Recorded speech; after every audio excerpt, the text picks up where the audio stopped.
Блогымыз, бұны жақсылап жуып, тазалап алдық. Енді бұған сондай кладыштарын жайғастырып, коленвалды қоямыз. Ол үшін бізге кладыш.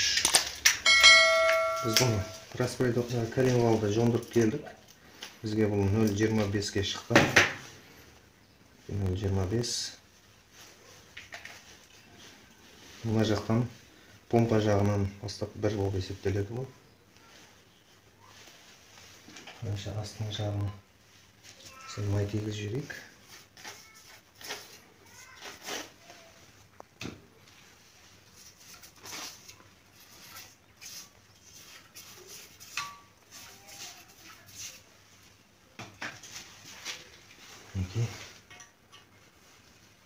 Өзінің несі замогы бар. Замогына кигізу керек бұны.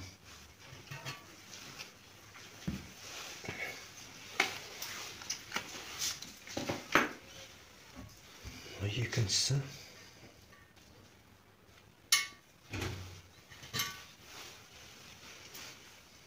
ортада екі жағында шайғысы бар, бұл ортаға түседі.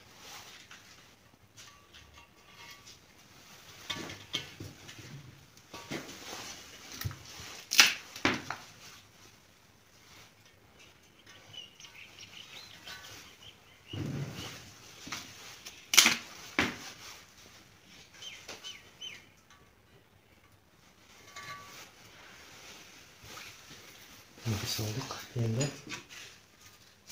бұның кладыштың ішінде бір майлап, ешқандай мусор түспеу керек. Мотордың жақсы шығуы осы тазалығында деп ойлаймын өзім.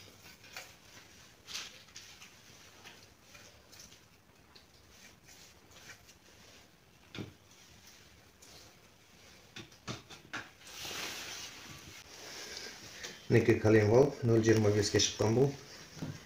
Бұның шкив тұратын жағы, мына жерде қарасаңыздар, помпа тұратын жағына, алдыңғы жағы 1 деп осақтан басталады. Осылай саламыз бұны. Мінекей. Оғанда үстінен кішкене май құйып жіберсек дұрыс болады. Мінекей.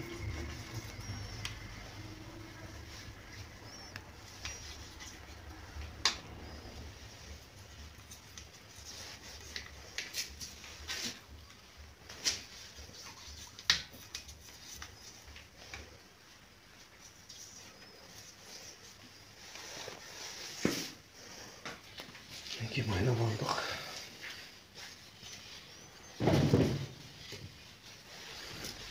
Енді бұған кладышын.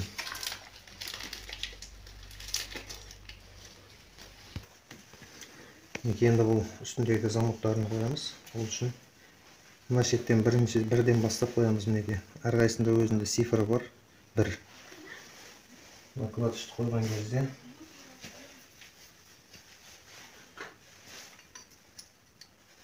кладышымыз өзі салынды.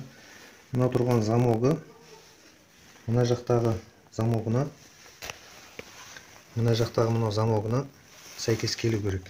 Мына бер жағында, мына бергі бетінде. Осы замок тұрған жаққа қарай қойылады бұл өстіп. Мына 1.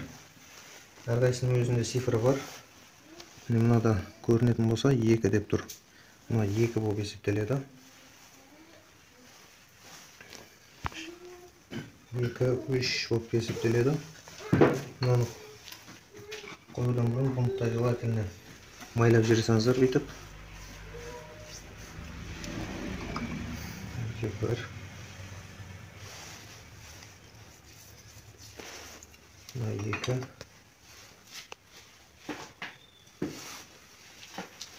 Мына екі жағында шайбасы бар кладыш. Бұл ортадағы 3-ке түседі. Кішкене майлап жүрейік бұнда.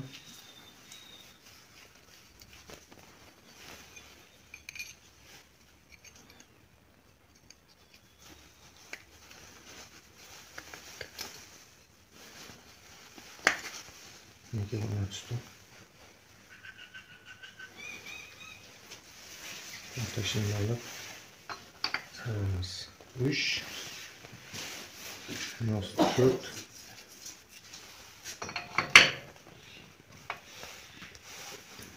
Мына шеттегісі 5. Махайып тұратын жағы.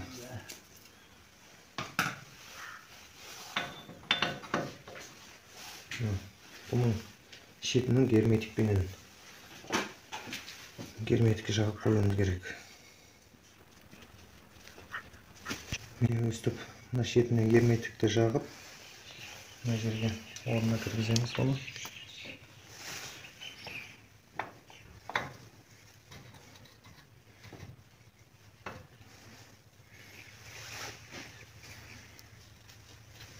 Лишнее бастап. Бұған мынау болт гайкаларына жақсылап бензинмен жуып, тазалап, жағдайы таза болған жақсы. Бұған сосын қолданатын күштерді де бензинмен бір шайып, тазалап алған дұрыс. 17 талапта.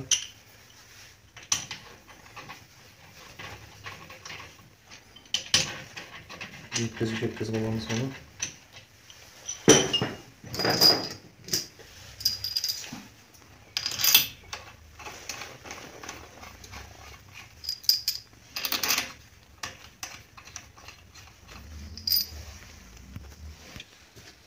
Неге мынау гайкалардың орнына қатырып алдық.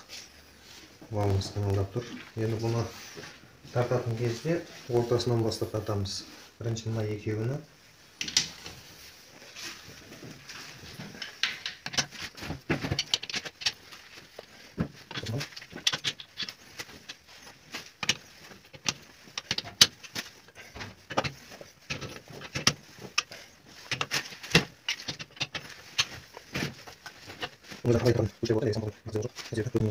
Қаншалық тартылғанын қолмен бақылайтын боламыз оны. Оны барынша қаттырақ тарту керек, бірақ шлейф үзіліп кететін жағдайда емес. Сосын әр нені мына крышкасына әрқайсысын тартқан кезде насвет валды, кәлем валды ойнатып тексеріп тұрыңыздар. Неге мына болттарымыздың бәрін тартып шықтық. Мына қаншалық жақсы тартылса, мынандай жеңіл айналу керек кәлем вал. Енді қоршындарды салатын боламыз. Мынау мені блокты жондырып келгеннен кейін 4 поршын өздері размерімен істеп берген болады. Мына шатынды қоятын кезде ауыстырып алмау үшін шатынға да негізі номер берілген, міне шешетін кезде бергенбіз точкамен. Осыны поршынға 1, 2, 3, 4 деп жазып аласыздар, ауысып кетпесін орны.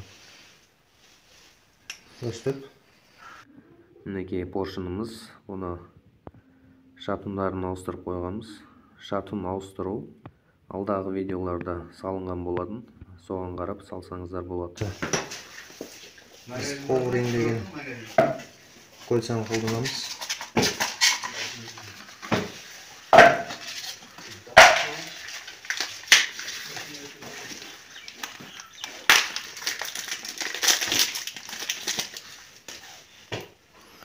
Кольцаларымыз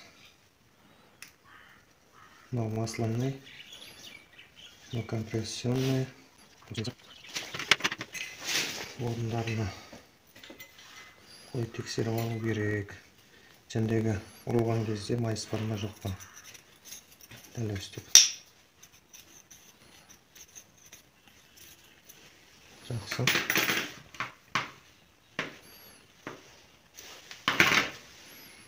Екіншісі.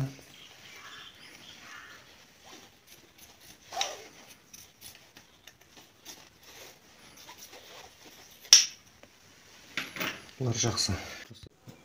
Қосаларымызды тексеріп көрейік екен. Қалай шықты екен.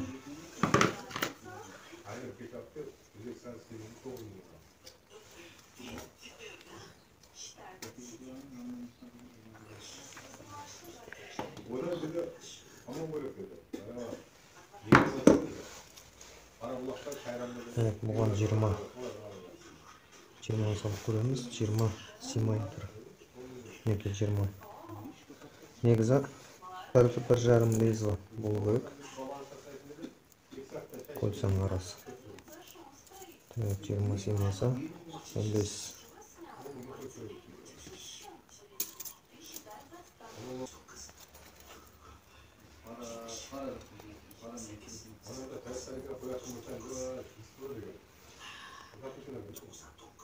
Жиырма сыймай жатыр.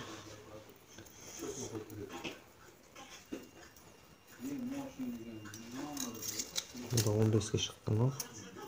15 екен. Болады жақсы. Мінекей енді поршынға кольцаны саламыз. Кольца салу. Бірінші мынаны ішіндегі сеткісін қойып аламыз. Мінекей қойылды.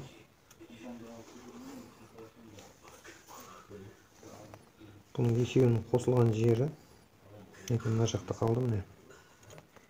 Көрініп тұрған болса, мінекей ашылып жатыр. Осыны мына жаққа қоямыз. Мынау шетіндегі маслонныйдың шетінде тұратын кольцасы, бұл асты үсті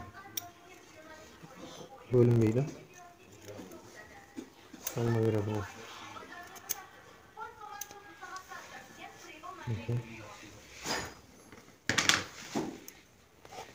Мынау қосылған жерін ішіндегі жерден мыняқта тұр. Бұл жағын 90 градус мына бетіне қойдық.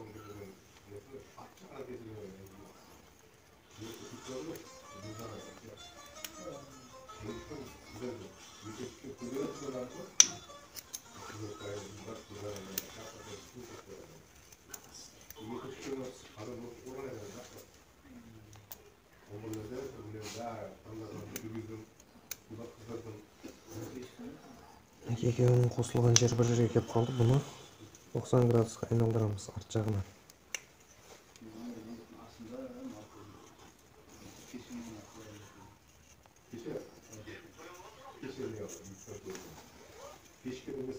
Так, мына жерден мінекей.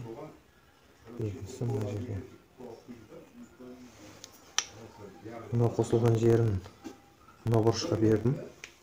Әркім әртүрлі қояды, бірақ осылай май жемейді, жақсы жүреді бұда. Осы бұрышқа, мына екінші бетін мына бұрышқа. Бұрышқа болып, шле бұрышқа емес, шілдерге болады.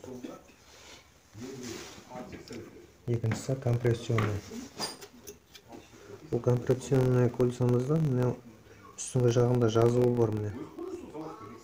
0,50 деген жазуы бар. Жазуы бар жағын жоғары қаратасыздар.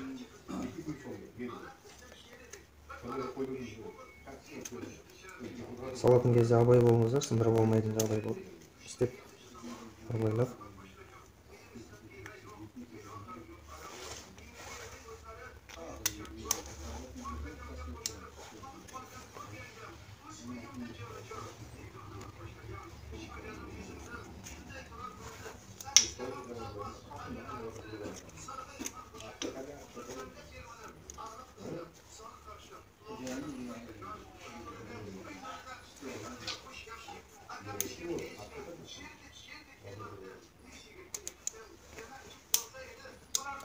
Мінекей орнына қойдық.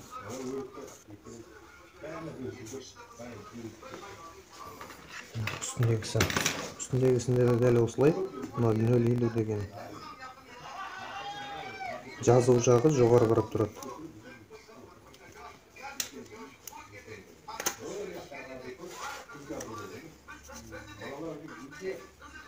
Енді бұны жәндегідей қосылған жері мына бұрышта, мына бұрышта 90 градус болды. Енді бұны компрессионныйды мына бұрышына қоямыз, мына жерге. Мінекей. Мына үстіндегісіні бергі бұрышына қоямыз бүйтіп. Чтоб арасына май өтіп кетпеу үшін. Дәл осылай салынады бұл.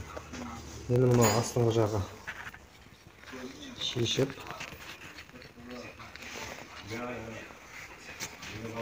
Мінекей бұл шатынный кладыш дейді ғой. Шатынный кладышты. поршынның несіне жақсылап жайғастырамыз мұны. Жақсылап сүртіп тазалап. Кішкене май жағып жіберсек те болады. Жақсы түсу үшін.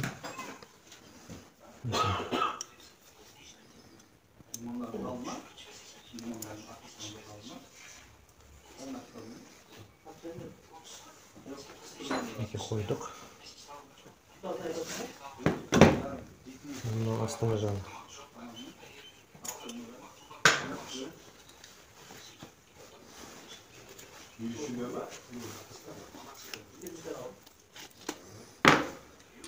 Бұнда дәл солай.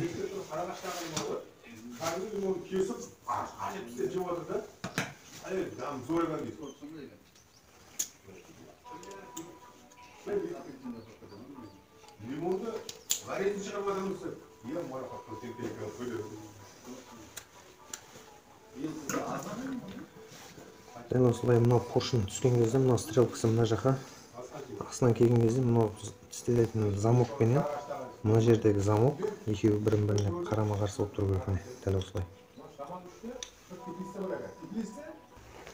Мінекей тексеріп алдық меткілердің бәрін. Енді бұған май жағып обязательно майлау керек.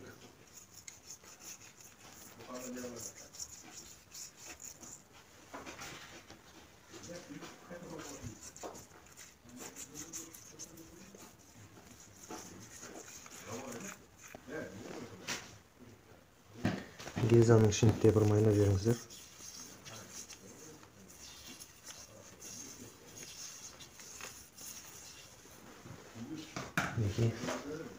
Енді тағы бір меткісіне көз жүгіртіп бүйтіп қоямыз да. Осылай.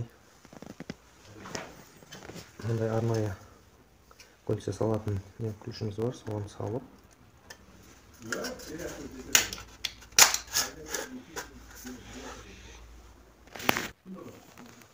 Күлшпенен. Бұны мына жаққа дейін қысудың қажеті жоқ. Осы кольца тұрған жерді ғана қыссақ болады.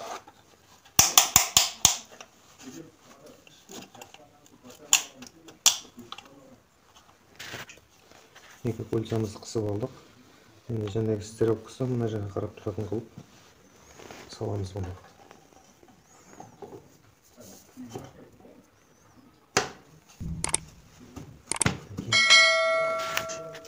Кольцамызды қойдық поршынды. Үстіне жақсы тексеріп аламыз. Жақсы отырғанын біліп алу үшін.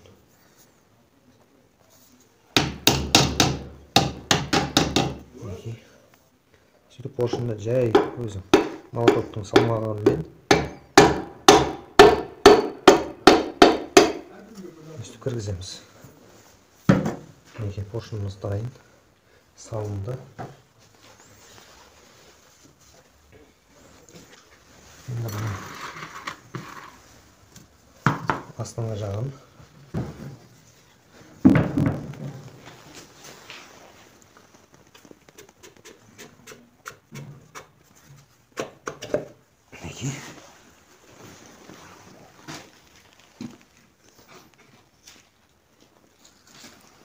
Накладочты майлап саламыз. Жәндегі айтқанымдай, мына замок, екі замок бірін-біріне қарап тұру керек. Дәл осылай. Мына замок, маяқтан астың жағында.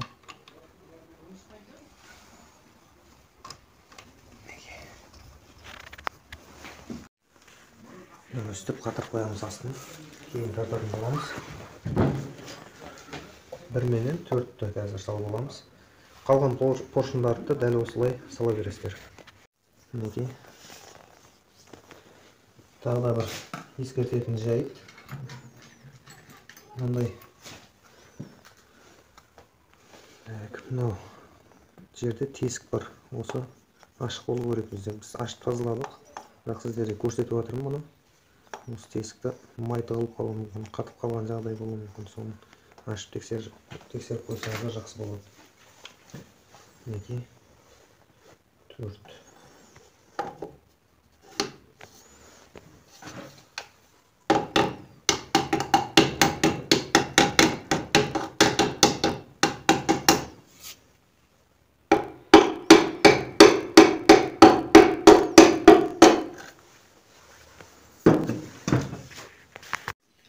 Неге 4 поршынды да салып қойдық. Енді поршынның астындағы болттарын тартамыз. Сізге 13 головка керек болады. Головканы жақсылап резинге бір шайып тазалап алыңыздар.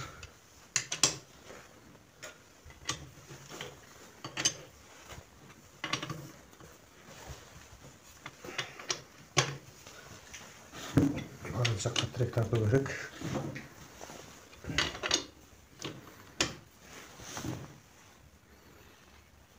Бірақ жолын кетпесін. Салмақ құрыз.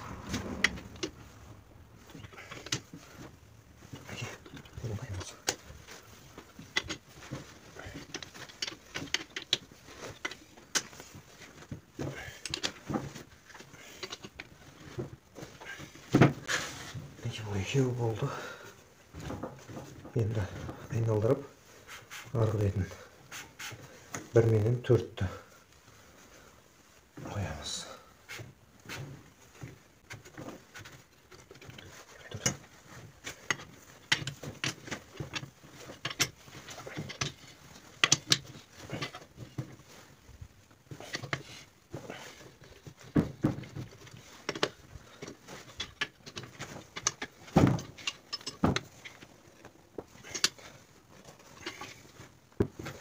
Екеуірмен 4-ті де қатырдық. Балымыз айналып тұр. Енді мехмаслание насосты кигіземіз. Мехмаслание насосты қойдық. Енді уткасын қойдық. Бұның ішін жақсылап қараңыздар. Мұқият іші таза болу керек. Май соратын жері. Мына жағын алып ой сәнлігін қойдық. Енді крышкасын жабамыз. Герметик жағып отырғызамыз. Осы поддон крышкаға іш жағын жақсылап тазалаңыздар. Біз қолдан келсе барынша тазаладық. Бірақ сонда да қалды мынандай дақтары. Крышканы саламыз енді. Мінекей поддон крышкасын қойдық. Енді мына жердегі помпаны моторда салғаннан кейін жәндегі зажиганияны ликровка жасап сөйтіп қойылады. Ременнің ұзындығына, қысқалығына. Моторды машинеге блокты қойып алған соң қоятын боламыз. Мінекей жігіттер, бізде блок дайын. Енді бұған маховик, ферродокорзина бәрін салып жинаймыз. Мінекей достар, блогымыз дайын. Бұны енді машинеге сала берсек болады. Айналдырып көрсеңіздер, мінекей жеңіл өзі айналады. Осыны, осы күйі қазір моторда мінекей мына жерге үй жағдайында осылай істеледі. Мінекей өсті блогымыз саламыз. Сосын болттарын қатырып тартатын боламыз. Мінекей блогымыз дайын. Арт жағына стартерді қойдық. Коленвал датчик қойдық. Бәрін орнына жайғастырдық астыңғы жағын. Енді бұған головканы салатын боламыз. Головканы салудан бұрын мынау болттар тұратын орындарын жақсылап тазалап шығыңыздар. Астында бір мұсор жәндегідей су қалып кетпесін, қысылуына кедергі болады. Мінекей енді головкамыз, прокладка. Головканы тағы бір тексеріп алыңыздар, астыңғы жағынан мұсыр қалып кетіп болмасын. Мына головканы салудан бұрын мына прокладканы майменен майлап жібергеніміз дұрыс. Өйткені жәндегі блокқа головкаға жабысып қалмайды. келесі шешкен кезде қатып жабысып қалмайды сол кезде. Прокладкамызды майлап алдық. Енді бұны саламыз.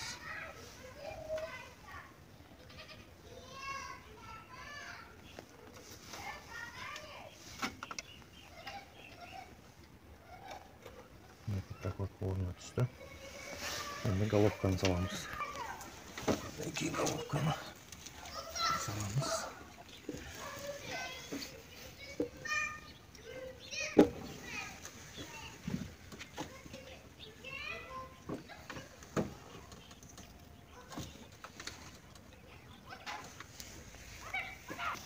Мынау кулачоктардың ішіне жақсылап қараңыздар, осы іші мусор болуы мүмкін.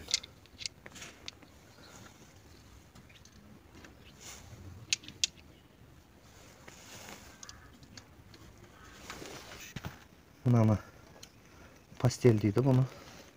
Осы пастельді бірінші герметик жағып алайық бұған. Бүйтіп шлейк қалың жақпаймыз. Жұқалатып жағамыз. Мінекей герметик жағып алдық. Енді головканың үстіне отырғызамыз.